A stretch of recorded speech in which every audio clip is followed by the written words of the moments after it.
અંબાજી ખાતે શિક્ષણ મંત્રી કુબેરભાઈ ડિંડોરના અધ્યક્ષસ્થાને ગુજરાત રાજ્ય આચાર્ય સંઘનું 53મું શૈક્ષણિક અને વહીવટી અધિવેશન યોજાયું હતું।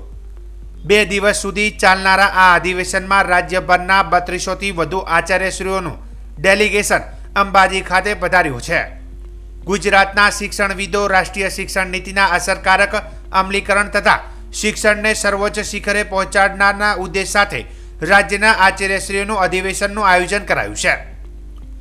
53મા અધિવેશનનો પ્રારંભ કરાવતા રાજ્યના શિક્ષણ મંત્રી શ્રી કુબેરભાઈ ડિંડોરે જણાવ્યું છે કે વિદ્યાર્થીઓ માટે પોતાના સામર્થ્યનું રોકાણ કરતો શિક્ષક દુનિયાનો સૌથી સન્માનિત વ્યક્તિ છે। શિક્ષકો પોતાના જીવન કાર્ય દરમિયાન વિદ્યાર્થીઓનો પ્રેમ કમાય છે। તેમણે કહ્યું હતું કે વડાપ્રધાન શ્રી નરેન્દ્રભાઈ મોદીના 2047ના વિકસિત ભારતના નિર્માણ માટે મહેનત, જિજ્ઞાસા અને સંસ્કાર થકી શિક્ષણની ભૂમિકા અગ્રેસર રહેવાની છે। એક શિક્ષક પોતાના જીવનકાળ દરમિયાન સમયની સાથે હંમેશા નવું શીખતો રહ્યો છે। સતત ચિંતન અને મનન તથા વિવિધ વહીવટી અને શૈક્ષણિક પ્રશ્નોનું નિરાકરણ લાવી શકાય તે માટે આ મુજબના અધિવેશનની જરૂર છે। શિક્ષણ મંત્રી કુબેરભાઈ ડિંડોરે વધુમાં જણાવતા કહ્યું હતું કે આચાર્યશ્રીના પગારના ઇજાફા, બચત રજાઓનું રોકડમાં રૂપાંતર, શિષ્યવૃત્તિ સીધી વિદ્યાર્થીઓના ખાતામાં જમા થાય, પગારની વિસંગતતા દૂર થાય, વોકેશનલ ટ્રેનિંગ સેન્ટર શાળામાં શરૂ કરવા સહિતની નવી શિક્ષણ નીતિ અનુસાર વિદ્યાર્થીઓને તૈયાર કરવા માટે સરકાર કટિબદ્ધ છે। તેમણે કહ્યું કે વડાપ્રધાન શ્રી નરેન્દ્રભાઈ મોદીએ શરૂ કરાયેલું student startup and innovation policy થકી વિદ્યાર્થીઓની ક્ષમતાઓને ઓળખ મળી છે। શિક્ષણમાં નવીનતમ માટે ડિજિટલ સિસ્ટમ અપગ્રેડ થઈ રહી છે। રાજ્ય અને દેશના વિદ્યાર્થીઓ ટેકનોલોજી સાથે વૈશ્વિક સ્પર્ધાઓમાં ટકી રહે તે માટે નવી શિક્ષણ નીતિમાં સુધારો કરાયો છે। મંત્રીશ્રીએ નવી શિક્ષણ નીતિના વિવિધ મૂલ્યો વિશે વાત કરી હતી, જેમાં તેમણે સમગ્રતા અને સમૂલ્યતા, સમાનતા, ગુણવત્તા, શૈક્ષણિક સંસાધનો તમામ વર્ગો માટે ઉપલબ્ધ કરાવવા, આનંદમય અને રસપ્રદ શિક્ષણ, લચીલાપણું, વૈવિધ્યતા, નૈતિકતા અને જીવન મૂલ્યો, પરિશ્રમ અને સમર્પણ, ભારતની વૈવિધ્યપૂર્ણ સંસ્કૃતિ વિશે ઉપસ્થિતિઓનો માહિતી આપી હતી। આ સાથે મંત્રીશ્રી અને મહાનુભાવોએ શિક્ષણ વિભાગના વિવિધ સ્ટોલની મુલાકાત લીધી હતી।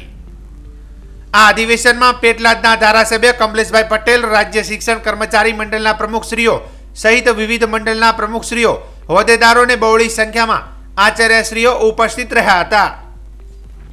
આ એક શિક્ષણનો મહાકુંભ છે, જ્યાં શિક્ષક મિત્રો, આચાર્ય મિત્રો જે અહીંયા મળીને 2 દિવસનો આજે જે શૈક્ષણિક સત્ર જે મળ્યું છે એમાં ચર્ચા વિચારણા થાય।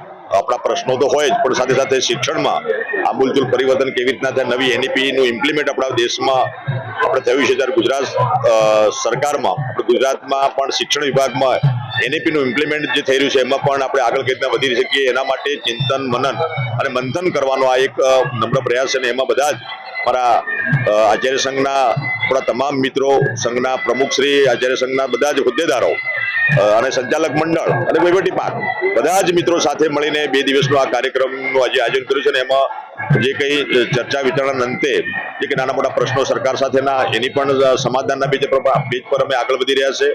અને ચાલુ સાલે આપણે જે પરીક્ષામાં પણ જે નવો સુધારો જે કર્યો છે, બેસ્ટ ઓફ 2, એની પણ વાત થઈ અને જે વિચારોની આપલે થાય અને સાચી માહિતી છેક નીચે સુધી જાય એના માટેના એક આ જે પ્રયાસ છે ને એમાં તમામ મિત્રો સહયોગી બન્યા છે। મારા અહીંના આચાર્ય સંઘના તમામ મિત્રો તમામ જિલ્લામાંથી અને જે મિત્રોએ પધાર્યા છે એમને પણ હું શુભકામના પાઠવું છું। બધા સાથે મળીને ગુજરાતમાં આપણું શિક્ષણની જે વ્યવસ્થા છે એ સારી રીતે આપણે શિક્ષણ વ્યવસ્થા ચાલી રહી છે અને જે ગ્રાન્ટીની સ્કૂલોમાં જે ખૂટતી નાની મોટી કડી છે એનો આવનારા સમયમાં માનનીય મુખ્યમંત્રીશ્રીને મળીને એને સુચારુ ઉકેલ આવે એ દિશામાં પણ અમે આગળ વધી રહ્યા છીએ। આ તબક્કે તમામને ઢેર સારી શુભકામના પાઠવું।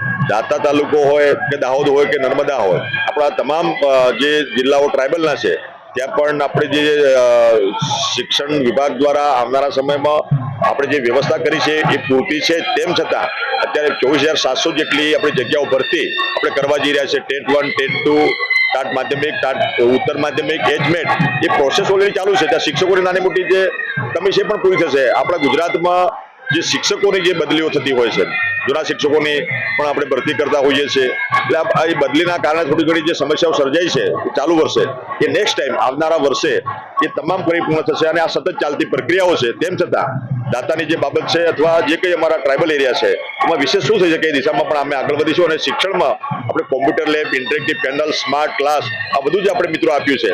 આ સ્કૂલ ઓરડાઓ આપણે બાંધવાની કામગીરી ચાલુ છે. ગુજરાતમાં 22,000 જેટલા ઓરડાઓ આપણે બાંધી ચૂક્યા છે.